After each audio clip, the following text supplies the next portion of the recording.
जय हिंद दोस्तों। भारत टीवी के इस कार्यक्रम में भारत की बात संदीप भारती के साथ मैं आपका स्वागत है। मैं संदीप भारती आपका स्वागत करता हूं। मैं आशा करता हूं कि आप लोग कुशल मंगल होंगे।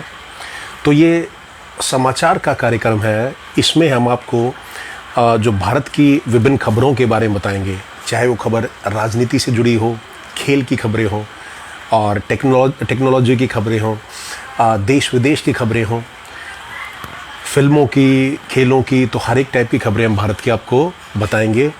और आपसे अगर आप कोई सवाल पूछना चाहते हैं तो आप सवाल पूछ सकते हैं, या आपके कोई सुझाव है तो आप वो सुझाव निष्पक्ष होके दे सकते हैं। तो ये हमारा चैनल निष्पक्ष चैनल है, और जो भारत के हित में होता है, जो देश के हित में होता है, उसके लिए हम बात करते हैं। तो आइए शुरुआत करते हैं। सबसे पहले मैं आपको बताना चाहूँगा कि सीरम इंस्टीट्यूट, जो रूसी वैक्सीन थी स्पुतनिक, जो भारत में आ गई है और कुछ जगह में वो लगना शुरू भी हो गई है, तो उसका निर्माण करेगा। उसी के बारे में इंफॉर्मेशन है। मैं आपको जो खबर है मैं आपके वो बताना चाहूँगा। तो सीरम इंस्टीट्यूट सितंबर महीने से रूस के स्पुतनिक वैक्सीन का निर्माण करेगा, और इसके तहत हर वर्ष 300 मिलियन डोज का उत्पादन किया जाएगा। गौरतलब है कि मात्रा के लिहाज से दुनिया की में सबसे बड़ी वैक्सीन निर्माता RDIF और सीरम इंस्टीट्यूट सितंबर से कंपनी में रूस की वैक्सीन स्पुतनिक का उत्पादन शुरू कर देगा। तो भारत में जैसे दूसरी वैक्सीन है कोवैक्सीन, कोविशील्ड, तो इसके साथ ही अब एक वैक्सीन जो स्पुतनिक है उसका निर्माण भी जो सीरम इंस्टीट्यूट है अब वो करना शुरू हो जाएगा। तो ये बड़ी अच्छी खबर है, और हम सभी से निवेदन करते हैं कि जिसने वैक्सीन अभी तक नहीं लगवाई वो जाके वैक्सीन ज़रूर लगाएं। इसी में आपकी सुरक्षा है, आपके परिवार की सुरक्षा है, आपके देश की सुरक्षा है। और एक ये अपडेट था, तो और मैं वैक्सीन के बारे में बता दूंगा। अब मैंने खुद जो दोनों वैक्सीन है, कोवैक्सीन के जो दोनों डोज है मैं लगवा चुका हूँ। और लोगों की कुछ लोग गलत धारणा फैलाते हैं कि भाई ये नुकसान है, वो नुकसान है। कोई नुकसान नहीं इनसे फ़ायदा ही है, और आप सेफ़ महसूस करेंगे, अपने आप को सेफ करेंगे, अपने परिवार को सेफ करेंगे। एक दूसरी खबर है कि राकेश टिकैत जो किसान नेता हैं, उन्होंने एक बड़ा ऐलान किया है।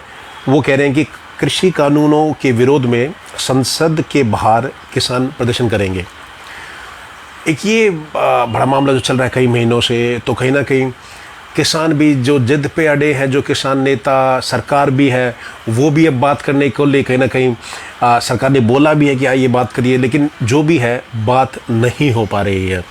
तो हमारा निवेदन है कि थोड़ा सा सरकार को भी इस मामले पे ध्यान देना चाहिए, क्योंकि काफ़ी समय हो गया है। जो भी इसका निर्णय हो वो लिया जाए, और जो किसान नेता हैं उनको भी सोचना चाहिए कि जो देश के हित में है आप उसके लिए बात करिए।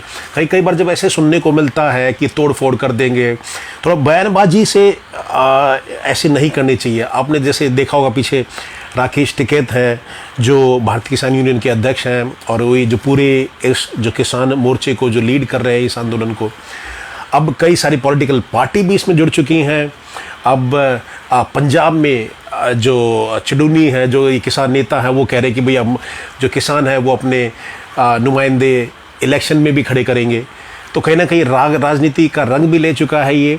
लेकिन हमारा ये निवेदन है कि इस मिल बैठ के इस बात पे चर्चा होनी चाहिए, इसका समाधान निकालना चाहिए। देश को करोड़ों रुपए का नुकसान हर रोज़ हो रहा है इससे। तो 11 आपको पता है 11 मीटिंग करीब हो चुकी हैं पहले किसान नेताओं के बीच में और सरकार के बीच में, लेकिन उसका कोई हल नहीं निकल पाया। अब कई महीनों से कोई बातचीत नहीं हो रही है। अब टिकैत क्या कह रहे हैं मैं आपको सुनाता हूँ। भारत किसान यूनियन के राष्ट्रीय प्रवक्ता राकेश टिकैत ने कहा है कि केंद्र सरकार तीनों कृषि कानूनों के मुद्दे पर बातचीत को तैयार नहीं है। ऐसे में किसान अपना आंदोलन जारी रखेंगे। टिकैत ने मंगलवार को यानी कि आज मीडिया से बातचीत करते हुए कहा कि संसद का मानसून सत्र शुरू हो रहा है, और ऐसे में अब किसान संसद की ओर कूच करेंगे। अब इसको जैसे अगर ये चेतावनी दे रहे हैं, ये चीज़ गलत होगी कि संसद क्या, हमारे निवेदन है कि आप मर्यादा बनाए रखें। उन्होंने कहा कि 22 जुलाई से संसद के पास हर दिन 200 की संख्या में 200 की संख्या में किसान जाएंगे, वहाँ तीनों कृषि कानूनों के विरोध में प्रदर्शन करेंगे। तो ये कह रहे हैं कि जब ये मानसून सत्र शुरू होगा तो वहाँ रोज़ करीब 200 किसान जाएंगे और संसद के बाहर विरोध प्रदर्शन करेंगे तीनों कृषि कानूनों के बीच में। और वहीं संयुक्त किसान मोर्चा ने भी एक बयान जारी करके, तो ये भारतीय किसान यूनियन के प्रवक्ता थे राकेश टिकैत। अब संयुक्त किसान मोर्चा ने भी एक बयान जारी करके कहा है कि 22 जुलाई से लेकर संसद के मानसून सत्र के अंत तक संसद के बाहर किसान प्रदर्शन करेंगे। मोर्चे ने अपने बयान में कहा कि पंजाब, हरियाणा, राजस्थान, उत्तर प्रदेश और यहाँ तक कि पश्चिम बंगाल, छत्तीसगढ़ और कर्नाटक जैसे सुदूर राज्यों से भी किसान और नेता विरोध प्रदर्शन में भाग लेने के लिए दिल्ली की सीमाओं पे पहुंच रहे हैं। यहाँ विरोध की योजना बनाई जाएगी और उसे व्यवस्थित और शांतिपूर्ण तरीके से अंजाम दिया जाएगा। अब मुझे इस बात पर थोड़ा संदेह है कि आप ये कहते हैं कि शांतिपूर्ण तरीके से अंजाम दिया जाएगा, तो वो चिंताजनक है थोड़ा सा, इस बात पे मैं कहूँगा। और मोर्चे ने साफ कहा है कि किसानों को विरोध करने से रोकने का कोई भी प्रयास अवैध और असंवैधानिक होगा। तो ये कह रहे हैं कि भाई अगर किसानों को रोका गया तो वो अवैध होगा।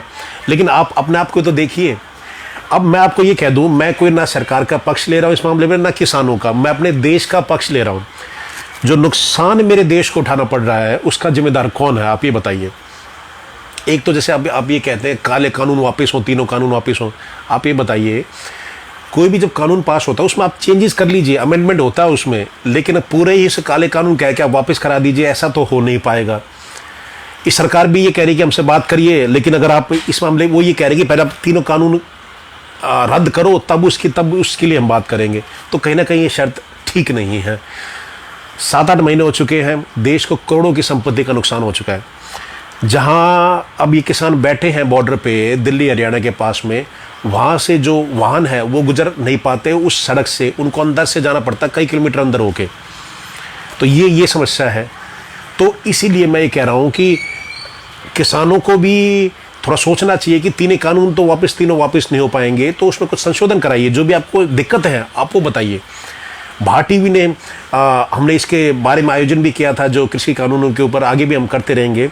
हम आपको समझाएंगे कृषि कानून हैं क्या।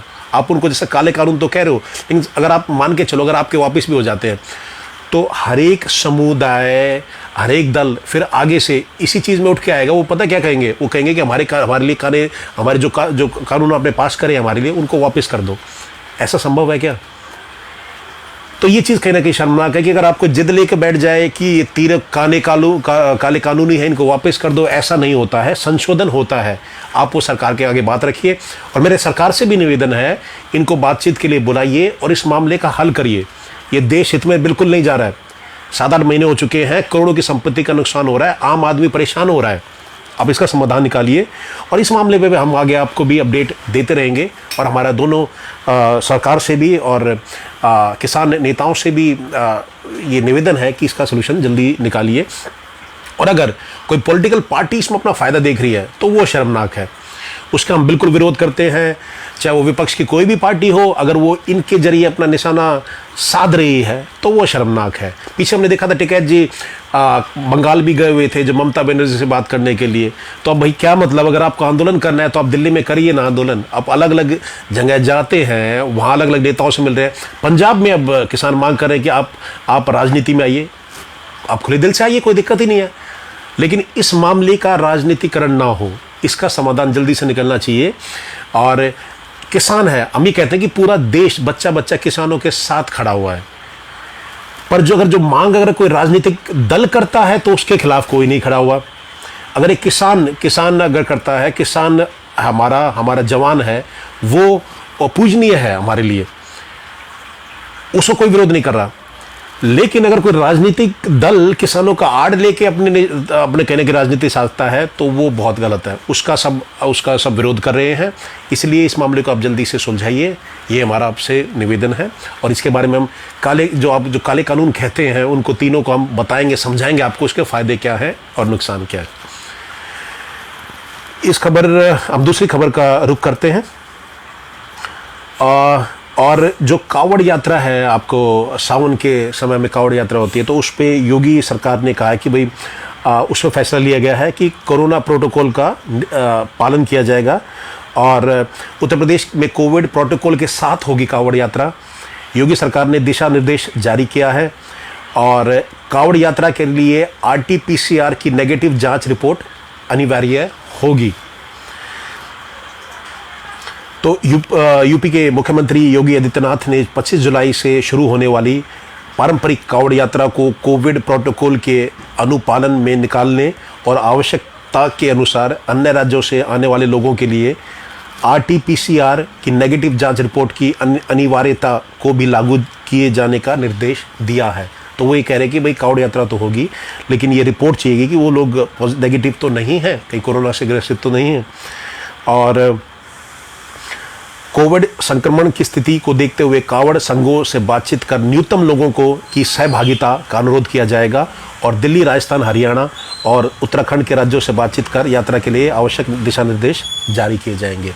तो ये अच्छा कदम है क्योंकि धार्मिक ये मुद्दा है और कावड़ यात्रा कई सालों से निकाली जा रही है और अच्छी आस्था रखते हैं जो सिर्फ भगवान में पूरा देश रखता है, तो उसके लिए ये अच्छा है। तो ये प्रोटोकॉल के हिसाब से अगर ये लागू कर रहे हैं तो ये अच्छा है। उनका RT-PCR टेस्ट भी हो रहा है और ये कह रहे हैं कि हम निवेदन करेंगे सभी जो संघों से कि कम से कम लोग सहभागिता उनकी हो और ताकि ये यात्रा रुके भी ना। और जो कोरोना और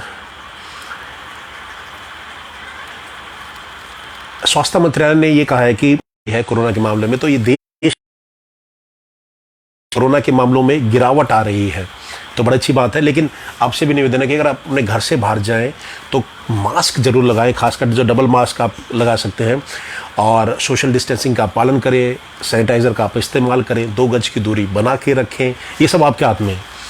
अब अगर अभी भी ये कोरोना की तीसरी लहर आती है तो मैं ये कहूँगा कि मैं लोगों को भी जिम्मेदारी मानूंगा कि लोग भी इसमें शामिल हैं।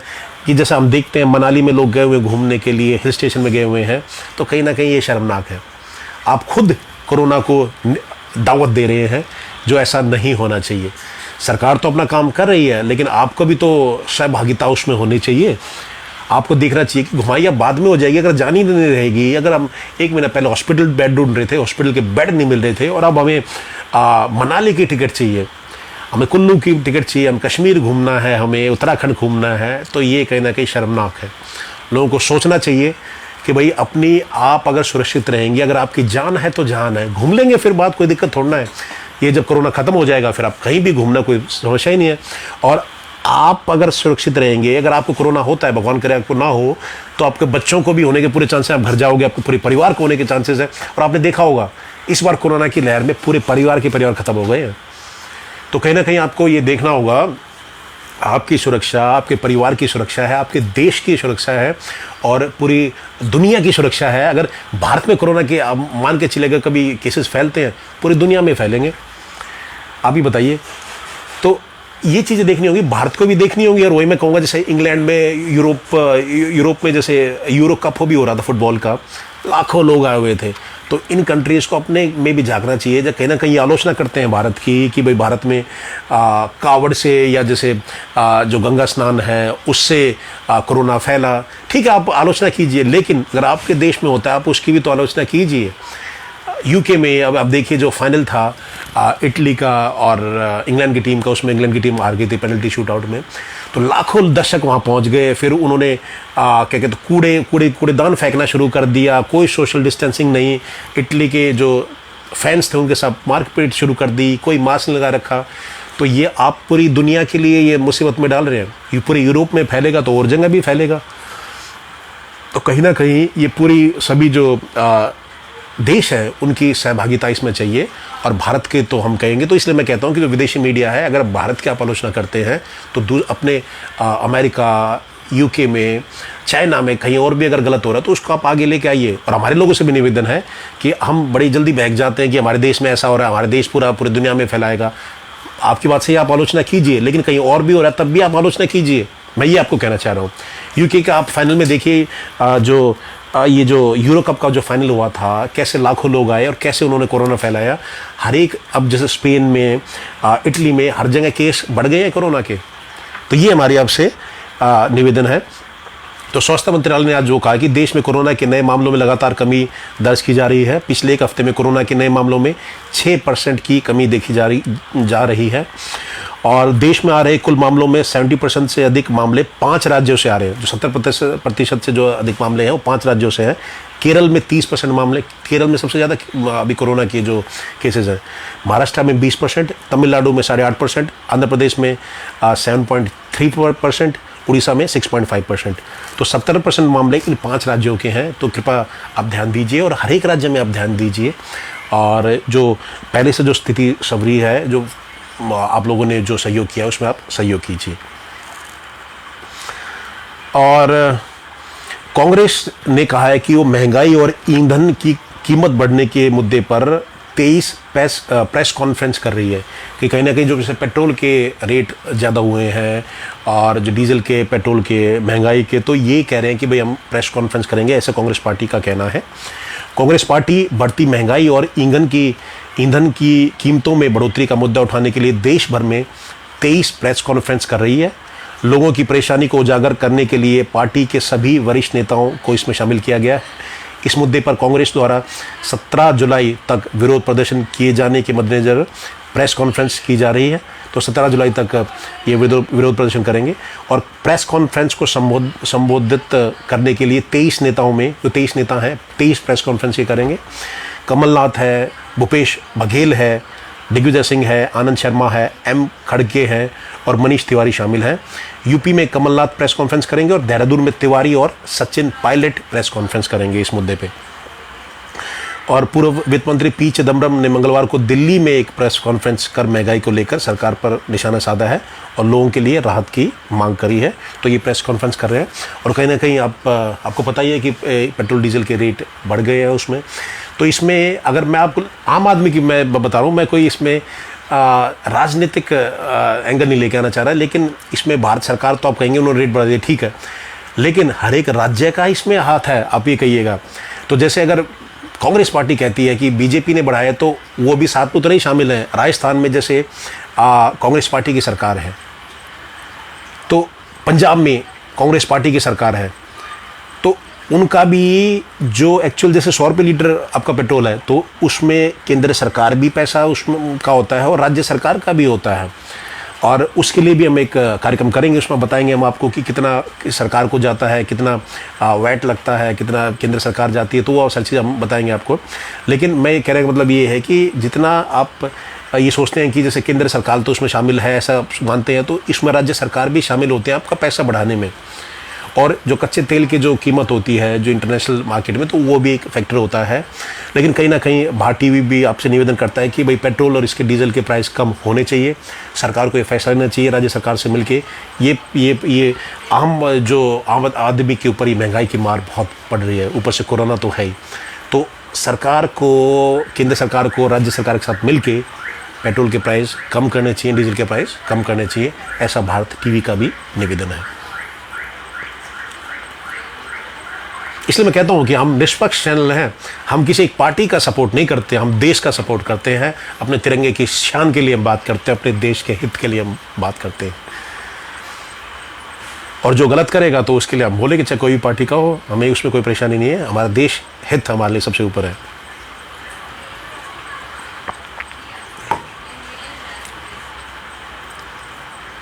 तालिबान ने बोला है कि हम पर हुकूमत नहीं कर सकता पाकिस्तान, भारत की उम्मीद जताई वह निष्पक्ष रहेगा। तो पाकिस्तान को सोच रहे थे कि जैसे अब अमेरिका है, अमेरिका ने क्या किया कि अफगानिस्तान से जो 20 साल से इनकी जो आर्मी थी वहाँ से इन्होंने अब हटा लिया है और 11 सितंबर तक सारी जो अमेरिका की फ़ौज है अफगानिस्तान से चली जाएगी। तो तालिबान जो ये आतंकवादी संगठन है, ये कहीं ना कहीं कब्जे के इसमें चक्कर में, और ऐसा सूत्रों के हिसाब से पता चला है कि करीब 80-85% इन्होंने अफगानिस्तान पे कब्जा फिर से कर लिया है। तो ये पूरे अफगानिस्तान के लिए और पूरे विश्व के लिए संकेत की घड़ी है और संकेत है। और ये थोड़ा सा ये चिंताजनक बात है, आगे ये दिक्कत होने वाली है। तो पाकिस्तान, अमेरिका ने जो 20 साल से वहाँ शांति के लिए कर रहे थे अमेरिका, तो अमेरिका ने अपने सारे जो आर्मी के लोग वापस बुला लिए हैं। 11 सितंबर तक वो लोग वापस चले जाएंगे। और अब तालिबान जो फिर से सक्रिय हो गया है और 80-85% अफगानिस्तान पर उन्होंने फिर से कब्जा कर लिया। लेकिन पाकिस्तान उसमें अपना हित साध रहा था। वो सोच रहा था कि अफगानिस्तान पे वो अपने हुकूमत के चक्कर में था, लेकिन तालिबान ने सीधा बोल दिया है, हम पर हुकूमत नहीं कर सकता पाकिस्तान, ऐसा तालिबान का कहना है। और भारत से उन्होंने उम्मीद जताई कि वो निष्पक्ष रहेगा भारत। तो ये अंतर्राष्ट्रीय खबर है मैं आपको जो दे रहा हूँ कि अफगानिस्तान में तालिबान के प्रभुत्व से गदगद पाकिस्तान को करारा झटका लगा है। अफगानिस्तान में मनमानी का ख्वाब देख रहे पाकिस्तान के लिए एक जोरदार झटका है। वो सोच रहे थे कि अब मनमानी करेंगे इसमें हम। उधर भारत की कूटनीतिक पहल रंग लाई है। तहरीक-ए-तालिबान के इस बयान से भारत की कुछ चिंता जरूर कम हुई होगी। तालिबान ने भारत से निष्पक्ष रहने की अपेक्षा जताई है और अफगानिस्तान के लोगों का साथ देने की अपील भी की है, ना कि किसी थोपी हुई सरकार का। तालिबान ने कहा है कि हम उम्मीद करते हैं कि तालिबान और अफगानिस्तान के संघर्ष में भारत निष्पक्ष रहेगा। तो तालिबान का ऐसा कहना है कि भाई भारत निष्पक्ष रहेगा और हम पाकिस्तान की मनमानी नहीं करने देंगे। ये इन्होंने सीधा संकेत दे दिया है। तो तहरीक-ए-तालिबान अफगानिस्तान के प्रवक्ता सुहेल शाहीन ने दो टूक कहा है कि पाकिस्तान तालिबान पर तानाशाही नहीं चला सकता और ना ही अपने विचारों को थोप सकता है। शाहीन ने भारत से इस मामले में निष्पक्ष रहने की अपेक्षा जताई है। सुहेल के इस बयान से अफगानिस्तान से अमेरिका सेना के निकलने के बाद तालिबान के साथ मिलकर अपनी मनमानी करने का ख्वाब देख रहे पाकिस्तान को करारा झटका लगा है। तो कहीं ना कहीं ये तो आतंकी गुट है तालिबान है। तो पाकिस्तान क्या सोच रहा था कि तालिबान के साथ मिल के उस पर राज किया जाएगा अफगानिस्तान पे और अपने हित के लिए उसका जो वहाँ के लोगों का शोषण किया जाएगा। तो लेकिन तालिबान ने मना कर दिया भाई कि आप हमारे चक्कर में ना पड़िए, और भारत से बोला कि हम आपसे अपेक्षा करते हैं कि आप निष्पक्ष रहिए इस मुद्दे पे। और नेपाल में भी जो सत्ता में उठापटक हुआ है, चीन को झटका लगा है। ओली गए और देउवा आ गए हैं। तो नए प्रधानमंत्री बन गए देउवा। ओली जो आप ही कह सकते हैं कि चीन के इशारे पे काम करते थे, भारत को कई बार उल्टे सीधे बयान देते थे, उनको हटा दिया गया है और देउवा आ गए हैं। तो नेपाल में पिछले 2 साल से सत्ता हिमालय के मौसम की तरह बदल रही थी। और इसमें अब क्या हुआ कि नेपाल में पिछले 2 साल से सत्ता हिमालय के मौसम की तरह बदल रही थी। वहाँ पे राजनीतिक अस्थिरता के माहौल में अब एक और सरकार ने शपथ ले रही है, जिसका भविष्य अभी से डावाडोल दिखाई दे रहा है। तो जो नई सरकार है वो भी, इसका भविष्य भी डावाडोल है। सुप्रीम कोर्ट के आदेश के बाद शेर बहादुर देउवा ने सत्ता तो संभाल ली है, लेकिन सत्ता में उनके आसीन होते ही नेपाल के पूर्व प्रधानमंत्री माधव कुमार नेपाल को उनको जोर का झटका दे दिया है। माधव नेपाल के पास 23 सांसद हैं। जो माधव जो पार्टी है उसके पास 23 सांसद है, जिनके समर्थन के बिना देउवा के लिए बहुमत का शिखर छूना संभव नहीं होगा। तो जो विपक्ष के लिए जो ये विपक्ष की पार्टी है उसमें देउवा थे, वो प्रधानमंत्री सुप्रीम कोर्ट ने बनाए थे और ओली को हटा दिया गया था। केपी शर्मा ओली जो चीन के इशारे पे काम करते थे, भारत के विरुद्ध भी बयान देते थे। लेकिन अब उनकी जो विपक्ष की जो देउवा को बनाया गया है, तो एक माधव नेपाल पार्टी है, उसमें 23 सांसद है उसके, तो उन्होंने वो हट गए हैं उससे। तो कहीं ना कहीं ये सरकार भी आगे जाती हुई दिखाई दे रही है, लेकिन केपी शर्मा ओली को हटा दिया गया है। नेपाली सुप्रीम कोर्ट के आदेश के बाद केपी शर्मा ओली को इस्तीफा देना पड़ा और फिर राष्ट्रपति विद्याधर भंडारी ने सर्वोच्च न्यायालय के आदेश के तहत शेर बहादुर को पीएम नियुक्त किया है। इससे पहले के घटनाक्रम में विपक्षी दल बहुमत नहीं जुटा पाए थे, तो राष्ट्रपति विद्याधर भंडारी ने दोबारा ओली को कार्यवाहक पीएम बना दिया था। तो इससे पहले भी हटा दिया गया था ओली को, लेकिन जो विपक्षी दल थे वो कहीं ना कहीं बहुमत नहीं जुटा पाए थे, इसलिए ओली को बनाया गया था। इसके खिलाफ सुप्रीम कोर्ट में याचिका लगी थी और फिर सुप्रीम कोर्ट ने राष्ट्रपति के संसद के भंग करने के फैसले को पलट दिया है।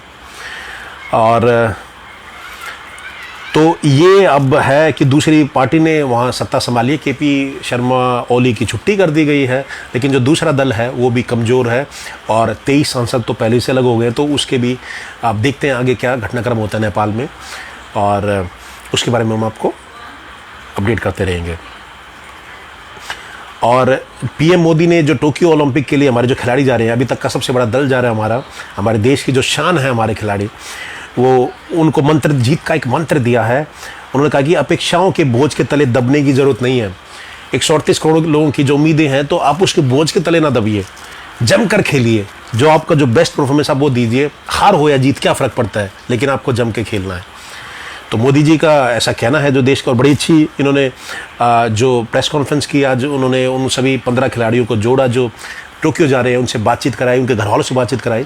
तो ये बड़ा अच्छा संकेत देता है, खिलाड़ियों को भी प्रोत्साहन मिलता है कि जब देश का जो शीर्ष नेता, जो प्रधानमंत्री है, वो आपसे बात करता है और पूरे जो भारत, पूरा विश्व आपको देखता है, तो कहना कि खिलाड़ियों का मनोबल बढ़ता है। तो ये बड़ी अच्छी पहल थी मोदी जी की। और उन्होंने जो ये 1-1.5 घंटा करीब मीटिंग चली है, जो उसके जो खिलाड़ी कई तो टोक्यो पहुंच चुके हैं, कोई प्रैक्टिस करने के लिए दूसरे देशों में है, तो वो एक साथ मिलना संभव नहीं था, इसलिए मीटिंग के वर्चुअल वो लोग मिले थे। तो ये अच्छा मंत्र दिया है। और देश के प्रधानमंत्री नरेंद्र मोदी टोक्यो ओलंपिक में शामिल होने जा रहे भारतीय खिलाड़ियों से संवाद किया उन्होंने। और पीएम जिन खिलाड़ियों से बात कर रहे थे, उनमें से MC मैरी कॉम, सानिया मिर्जा, ये शीर्ष खिलाड़ी है देश के। ये मेडल जो लाएंगे आप देख लेना। मैरी कॉम 6 बार की विश्व चैंपियन, जो वर्ल्ड चैंपियनशिप जीत चुकी है। पिछली बारी ब्रॉन्ज मिला था ओलंपिक में जो गई थी, तो इस बार गोल्ड की पूरी उम्मीद है। लेकिन फिर से मैं वही कह रहा हूँ कि हमारे अपेक्षाएं हैं, हम उम्मीदें हैं, हमें अपने खिलाड़ियों के ऊपर छोड़ना चाहिए। तो सानिया मिर्जा से बात करी मोदी जी ने, दीपिका कुमारी से बात करी, नीरज चोपड़ा जैसे चर्चित नाम से बात करी। और कोरोना संकट के बीच 1 साल के इंतजार के बाद टोक्यो ओलंपिक का अगले हफ्ते इसका आगाज़ होगा। तो ये कहने के पोस्टपोन कर दिया था, 2020 में होना था, उसको आगे 21 में कर दिया, ताकि कोरोना की वजह से। तो जापान में, टोक्यो में ये ओलंपिक हो रहे हैं। और भारतीय खिलाड़ी भी इस खेलों के महाकुंभ में पदक जीतने की तैयारियों में लगे हुए हैं। और इसी बीच जो मोदी जी ने जो 15 लोगों से बात करी, जो मंगलवार शाम 15 खिलाड़ियों से बातचीत कर रहे हैं, और इसमें जो दिग्गज महिला मुक्केबाज MC मैरी कॉम, भारतीय हॉकी टीम के कप्तान मनप्रीत सिंह, और ये दोनों जो ओलंपिक खेल होंगे टोक्यो में, तो उसमें जो नेशनल फ्लैग है, जो ध्वज है हमारा राष्ट्रीय, जो तिरंगा है, उसको ये कैरी करेंगे। तो बड़े गर्व की बात है। और ये जो ओलंपिक खेल है, ये 23 जुलाई से टोक्यो में इसका उद्घाटन समारोह है और शुरू हो जाएंगे, और 23 जुलाई से ये 8 अगस्त तक ये खेल होंगे। और सबसे बड़े ओलंपिक खेलों में पदक के सबसे बड़े दावेदारों में से एक है पहलवान बजरंग पुनिया। वो 8 अगस्त को समापन समारोह में भारतीय ध्वज वाहक की भूमिका निभाएंगे। तो पुनिया जी हैं जो बजरंग पुनिया, वो जो क्लोजिंग सेरेमनी होगी उसमें भारत का जो झंडा है वो कैरी करेंगे। ओपनिंग सेरेमनी में MC मैरी कॉम, और जो हॉकी के हमारे कप्तान हैं, वो हॉकी कप्तान मनप्रीत सिंह, वो भारत का तिरंगा लहराएंगे। और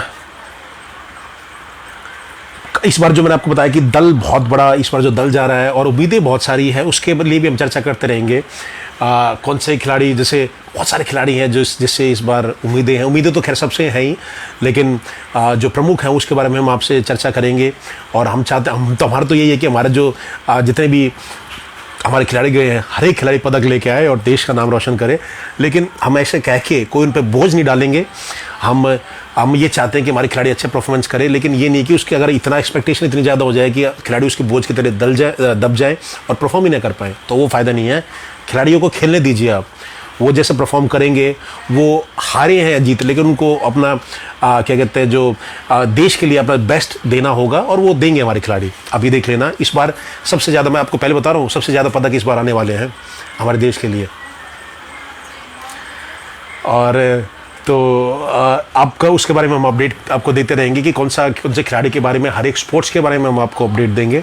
और इस बार जो पदक तालिका में मैंने जैसे आपको कहा, आप ये कहीं लिख लेना, इस बार पदक सबसे ज़्यादा आएंगे हमारे, जो आज तक जितने भी ओलंपिक खेल हैं उनमें हमें जो पदक मिले हैं। सौरभ सक्सेना जी कह रहे हैं कि उम्मीद तो आपसे भी है। बिल्कुल सौरभ साहब ने सही कहा, लेकिन अब मेरी उम्र नहीं अभी ओलंपिक में पार्टिसिपेट करने के लिए, पहले कहता अब वो मौका नहीं है, लेकिन इसलिए हमारी जो शुभकामनाएं हमारे खिलाड़ियों के साथ है, और पूरा देश उनके साथ खड़ा है, उनके सम्मान के लिए खड़ा है, और वो देश के लिए बेस्ट परफॉर्मेंस देंगे। और सक्सेना जी करे लिख लिया मैंने, तो आप लिख लीजिए बिल्कुल, इस बार सबसे ज़्यादा पदक आएंगे हमारे, जो आज तक हमारे जितने भी ओलंपिक में भारत गया है तो उसमें जो पदक हमें मिले हैं उसमें सबसे ज़्यादा पदक मिलेंगे। बहुत सारे अच्छे खिलाड़ी, बहुत सारे खिलाड़ी जा रहे हैं जो देश का नाम रोशन करेंगे। और तो ये मैंने आपको जो खबरें सुनाई, कुछ अंतर्राष्ट्रीय खबरें भी मैं आपको सुनाना चाहूँगा। तो एक मैंने आपको नेपाल की मैंने आपको बताई थी कि नेपाल में शेर बहादुर देउवा ये नए प्रधानमंत्री बना दिए गए हैं। और जो केपी शर्मा ओली हैं, जो चाइना के इशारे पे काम करते थे, उनको हटा दिया गया है। अब देखते हैं इनकी सरकार कब तक चलती है, क्योंकि ये जो इनके पास भी बहुमत नहीं है। और तालिबान ने कह दिया है, ये अंतर्राष्ट्रीय खबर में ये भी है कि भाई पाकिस्तान की मनमानी नहीं करने देंगे हम, और भारत से हम अपेक्षा करते हैं कि भारत जो निष्पक्ष होकर हमारा साथ दे। और कुछ खेल की खबरें मैं बताऊंगा। तो आज खेल की खबरों में मैं आपको जो सबसे यशपाल शर्मा थे, बड़ी जो दुखद खबर है कि यशपाल शर्मा जी उनका निधन हो गया है। 66 वर्षीय थे और जो 1983 में वर्ल्ड कप जीता था भारत ने, तो उस टीम के सदस्य थे। बहुत ही बड़े बेहतरीन खिलाड़ी थे, बॉलिंग बैटिंग बहुत ही पूरा अपना 100% देते थे। और आपने देखा होगा उनके कमेंट्री भी वो करते थे, तो पीछे अभी जो हिंदी कमेंट्री में आपने देखा होगा, बहुत सारे न्यूज़ चैनल पे आपने उनको देखा होगा, यशपाल शर्मा जी, तो उनको हार्ट अटैक आ गया और उनका निधन हो गया। तो बहुत ही दुखद खबर है। भारतीय की टीम की तरफ से भी मैं उनको श्रद्धांजलि अर्पित करता हूं, और उनकी ये चाहता हूं कि उनके जो परिवार को इस जो संकट की घड़ी में ये जो दुख है जो उनको वो सहने की शक्ति प्रदान करे। तो 1983 का मैंने जैसे बताया वर्ल्ड कप, उसकी टीम के बहुत बेहतरीन, उस टीम में भी थे ये, जो 83 का वर्ल्ड कप भारत की टीम जीत के लाई थी, कपिल देव के उसमें कप्तान थे, तो उसमें यशपाल शर्मा उस टीम के पार्ट थे और बहुत ही बेहतरीन खिलाड़ी थे। बड़ा दुखद ये खबर रही। कमेंट्री बहुत बढ़िया करते थे। आप देखना, आप सर्च करना कहीं गूगल पे यूट्यूब पे आप सर्च करेंगे यशपाल शर्मा, तो उसकी जो कमेंट्री भी बड़ी अच्छी जो बात वो कहते थे, तो बहुत ही झटका लगा है पूरे देश को इससे। और पूरे हम सब की तरफ से उनके परिवार को श्रद्धांजलि अर्पित करते हैं और भगवान से प्रार्थना करते हैं कि भगवान उनको परिवार को शक्ति प्रदान करें।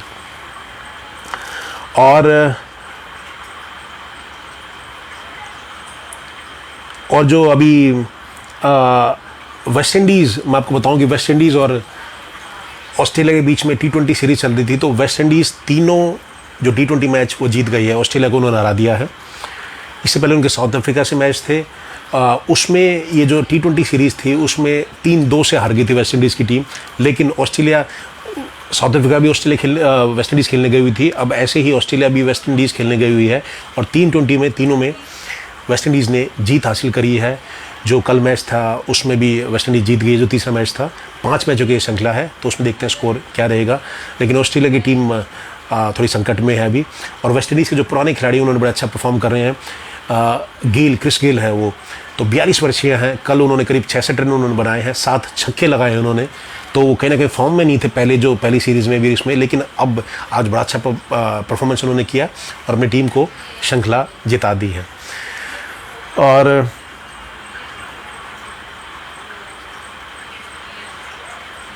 बहुत सारे और जो खबरें हैं, अभी श्रीलंका के साथ 18 जुलाई से भारत का और श्रीलंका का T20 और वनडे मैचेस भी हैं। फिर उधर इंग्लैंड के साथ भी भारत की जो टेस्ट श्रृंखला है, तो 2 टीमें भारत ने तैयार कर रखी हैं क्रिकेट के, जो वहाँ खेलने के लिए जाएंगी। उसका अपडेट भी हम आपको देते रहेंगे, और ओलंपिक्स में हमारे जो खिलाड़ी गए हैं उसका अपडेट भी हम आपको देते रहेंगे। और मैं आपको जो खबरें इसके बारे में बताता हूँ, तो कुछ बॉलीवुड की खबरें भी हैं जो हमारे पास मैं आपको सुनाना चाहूँगा। बमन ईरानी है, यशपाल शर्मा की मैंने आपको बात करी थी, तो 83 अभिनेता, तो एक मूवी बन आ रही है 83, तो रणवीर सिंह है उसमें जो कपिल देव की भूमिका निभा रहे हैं, जो 83 में वर्ल्ड कप जीता था। तो उस टीम के पार्ट है बमन ईरानी, वो भी हैं बमन ईरानी। तो वो फारूक इंजीनियर का वो रोल कर रहे हैं। तो उन्होंने कहा कि यशपाल शर्मा जी का जो निधन हुआ है उस पर उन्होंने शोक व्यक्त किया है बमन ईरानी ने, क्योंकि एक 83 मूवी आ रही है। तो यशपाल शर्मा जो टीम की 83 की जो टीम थी 1983 की जो वर्ल्ड कप लेके आई थी, उसी का बड़ा उसका एक हिस्सा थे और बहुत ही अच्छे ऑलराउंडर थे। तो बमन ईरानी ने कहना है कि अभिनेता बमन ईरानी ने मंगलवार को 1983 विश्व कप विजेता भारतीय टीम के सदस्य पूर्व बल्लेबाज यशपाल शर्मा के निधन पर सोशल मीडिया पर शोक व्यक्त किया है। बमन ने और शर्मा का मंगलवार को 66 साल की उम्र में नोएडा में निधन हो गया। तो नोएडा में उनका निधन हो गया, यशपाल शर्मा जी का। और दिवंगत क्रिकेटर की एक पुरानी ब्लैक एंड वाइट तस्वीर साझा करते हुए बमन ईरानी ने इंस्टाग्राम पे एक पोस्ट किया है और उन्होंने कहा कि ये टीम मैन थे, एक टाइगर थे यशपाल शर्मा। और 83 सेमीफाइनल में उन छक्कों को मारने के बाद जलती हुई आंखों ने भारतीय क्रिकेट में एक नए त्रिकोण का प्रतिनिधित्व किया। यशपाल शर्मा जी की गर्जना करते रहो, हम आपके ऋणी हैं। तो ये उन्होंने श्रद्धांजलि दी है बमन ईरानी ने, कहना कि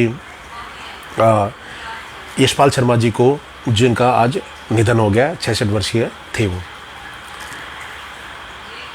और ईरानी कबीर खान की आगामी स्पोर्ट्स ड्रामा 83 के कलाकारों का हिस्सा है, जो कपिल देव की कप्तानी में 1983 में भारत की पहली क्रिकेट विश्व कप जीत पर आधारित है। तो एक पिक्चर बन रही है, तो कबीर खान वो बना रहे हैं और 83 उसका नाम है पिक्चर का। मैंने आपको बताया जैसे रणबीर सिंह हैं जो कपिल देव की भूमिका निभा रहे हैं और बहुत सारे कलाकार उसमें जो भूमिका निभा रहे हैं। और बमन ईरानी इसमें फारूक इंजीनियर की भूमिका निभा रहे हैं, जो विकेट कीपर थे उस समय के, बहुत ही बढ़िया विकेट कीपर थे। तो ऐसा बमन ईरानी का कहना है। और नाना पाटेकर वो कह रहे हैं कि दिलीप कुमार की अंतिम यात्रा में शामिल नहीं होने का दुख उन्हें ज़िंदगी भर ये पल उनको खलेगा कि भाई मैं जो दिलीप कुमार साहब हैं, जो उनका निधन हो गया था 7 जुलाई को, तो उसमें अंतिम यात्रा में शामिल नहीं हो पाए। तो नाना पाटेकर का ऐसा कहना है कि वो ये जो गम है उनको ज़िंदगी भर ये खलेगा, और उनको श्रद्धांजलि उन्होंने अर्पित करी है। सौरभ सक्सेना जी कह रहे हैं कि हिंदुस्तान जिंदाबाद था और जिंदाबाद रहेगा। बिल्कुल सही कहा आपको, बिल्कुल सक्सेना जी, हिंदुस्तान जिंदाबाद था, है और रहेगा। और भारत का बच्चा सब भारत के जो सैनिक हैं उनके साथ खड़े हुए हैं, और भारत को जो तिरंगा है उनकी मान रखने के लिए और उसका सम्मान के लिए बच्चा अपना जी जान लगा रहा है अपना, और सबको गर्व है भारतीय होने पे, हिंदुस्तानी होने पे। तो आपकी ऐसी भावना आपने जो व्यक्त करी बहुत ही अच्छा लगा। और हम जानते हैं जैसे आपको, तो आप देशभक्ति के लिए पहले भी जैसे बात रखते हैं और आप अच्छा लगता है आपको, तो ये बहुत अच्छी भावना है। ऐसी भावना हर एक के अंदर होनी चाहिए। सभी को देश के लिए जो देशभक्त होना चाहिए, जो देशद्रोही अगर आप होते हैं तो आप देश को कहीं ना कहीं नुकसान पहुंचाते हैं। और इसलिए मैं कहता हूं कि देशभक्त होना चाहिए। आप देश हित के बारे में सोचें, किसी पार्टी के बारे में सोचें, सिर्फ देश के लिए सोचें, अपने तिरंगे के लिए सोचें, तिरंगे की शान के लिए सोचें, भारत माता के लिए सोचें। तो ये मेरा कहना है और हम इसका प्रयास करेंगे। इसलिए हमारे चैनल का नाम ही भारत टीवी है, क्योंकि हम भारत की बात बताते हैं, भारत की खबरें आपको पहुंचाते हैं। तो ये सारी खबरें थी, हमने आपको जो खेल, राजनीति, बॉलीवुड और देश विदेश की खबरें आपको सुनाई। तो आपके और कोई सवाल है तो आप सवाल पूछ सकते हैं, या आपके कोई सुझाव है तो आप सुझाव रख सकते हैं। और आगे भी हम आपको निष्पक्ष होकर ऐसे खबरें सुनाते रहेंगे, और जो देश हित में होगा वो बात आपसे हम करते रहेंगे। आप सबका जुड़ने के लिए बहुत बहुत धन्यवाद। मैं संदीप भारतीय, और इस समाचार के इस खास कार्यक्रम में भारत की बात संदीप भारतीय के साथ मैं आप सबका जुड़ने के लिए बहुत बहुत धन्यवाद करता हूँ। जय हिंद, जय भारत।